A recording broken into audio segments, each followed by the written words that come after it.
ലൈവില് ഗബ്രിയും Jasmine ഇരുന്നിട്ട് നന്ദനെ ഭയങ്കര ഉപദേശിച്ച് അങ്ങ് കൊല്ലുന്നുണ്ടായിരുന്നു. നന്ദനൊക്കെ ഇരുന്ന് കേൾക്കുന്നുണ്ടായിരുന്നു. മുമ്പും നന്ദന അങ്ങനെ ജാസ്മിൻ പറയുന്നത് ഇരുന്ന് കേൾക്കുന്നത് നമ്മൾ കണ്ടിട്ടുണ്ട്. പക്ഷെ എല്ലാം കേട്ട് കഴിയുമ്പോൾ നേരെ ഉൾട്ടടിച്ചിട്ട് നന്ദന നേരെ പണി കൊടുക്കാറുണ്ട്. ഇത്തവണയും അത് തന്നെയാണ് ഉണ്ടാവുക എന്ന് നമുക്ക് കരുതാം. എന്തായാലും ഇത്തവണ അവിടെ ജാസ്മിന് ഗബ്രി ഇരുന്ന് ഭയങ്കര ഉപദേശമാണ്. നന്ദനയുടെ അടുത്ത് എങ്ങനെ നോമിനേറ്റ് ചെയ്യണം, എന്തൊക്കെ റീസൺസ് പറഞ്ഞിട്ട് നോമിനേറ്റ് ചെയ്യണം, നീ ഇവിടെ ഇതുവരെ നോമിനേറ്റ് ചെയ്തിട്ടുള്ള കാര്യങ്ങളൊന്നും തന്നെ മെയിൻ ആയിട്ടുള്ള ഒരു റീസണോ നല്ല കാര്യങ്ങളോ പറഞ്ഞിട്ടല്ല. അങ്ങനെ നോമിനേറ്റ് ചെയ്തിട്ട് കാര്യമില്ല. ഒരാളെ നോമിനേറ്റ് ചെയ്യുന്ന സമയത്ത് അതിന് വ്യക്തമായ കാരണങ്ങൾ ഉണ്ടായിരിക്കണം എന്ന് പറയുന്നുണ്ട്. അപ്പൊ നന്ദന പറഞ്ഞു, അതിന് ഞാൻ നോമിനേറ്റ് ചെയ്തത് ഇങ്ങനെ നിങ്ങൾ അറിഞ്ഞേന്ന് ചോദിച്ചു. അപ്പൊ പറഞ്ഞല്ല, ഇവിടെ ജയിൽ നോമിനേഷൻ ആണെന്നുണ്ടെങ്കിലും ക്യാപ്റ്റൻസി നോമിനേഷൻ ആണെങ്കിലും ഒക്കെ നോമിനേഷൻസ് ആണ്. അപ്പൊ അതിനൊക്കെ വ്യക്തമായ കാരണങ്ങൾ ഉണ്ടാകണം എന്നാണ് പറഞ്ഞത് എന്ന് പറയുന്നുണ്ട് നന്ദനയുടെ അടുത്ത്.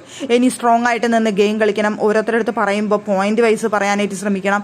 ഇപ്പോൾ അന്ന് ഞാൻ അവിടെ 2 വെള്ളത്തിൽ കാലിട്ടു എന്നൊക്കെ പറഞ്ഞില്ലേ, ആ സമയത്ത് അവിടെ വ്യക്തത ഉണ്ടായിരുന്നില്ല. പോടാ പോടി എന്നൊന്നും പറഞ്ഞുകൊണ്ട് കാര്യമില്ല, എന്തുകൊണ്ട് അങ്ങനെ തോന്നി എന്നുള്ളതിനെ കൃത്യമായ റീസൺ പറഞ്ഞിട്ട് വേണം വഴക്കിടാനായിട്ട് എന്നൊക്കെ പറഞ്ഞുകൊണ്ട് ജാസ്മിനും ഗബ്രിയും ഭയങ്കര ഉപദേശമായിരുന്നു നന്ദനയുടെ അടുത്ത്.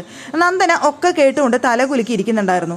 എന്തായാലും ജാസ്മിനും ഗബ്രിയും കൂടി ഉപദേശിച്ച നന്ദനയുടെ ഗെയിം കൂടി കളയാതിരിക്കുന്നതായിരിക്കും നല്ലതെന്ന് തോന്നുന്നത്. രണ്ടാമതിനും അവിടെ ഇരുന്നോണ്ട് ഗെയിം കളിച്ചാൽ പോരെ, എന്തിനാ വെല്ലോനെ ഉപദേശിച്ച് അവരെയും കൂടി നശിപ്പിക്കാനായിട്ട് നോക്കുന്നത് എന്ന് തോന്നിപ്പോയി ലൈവ് കണ്ട സമയത്ത്.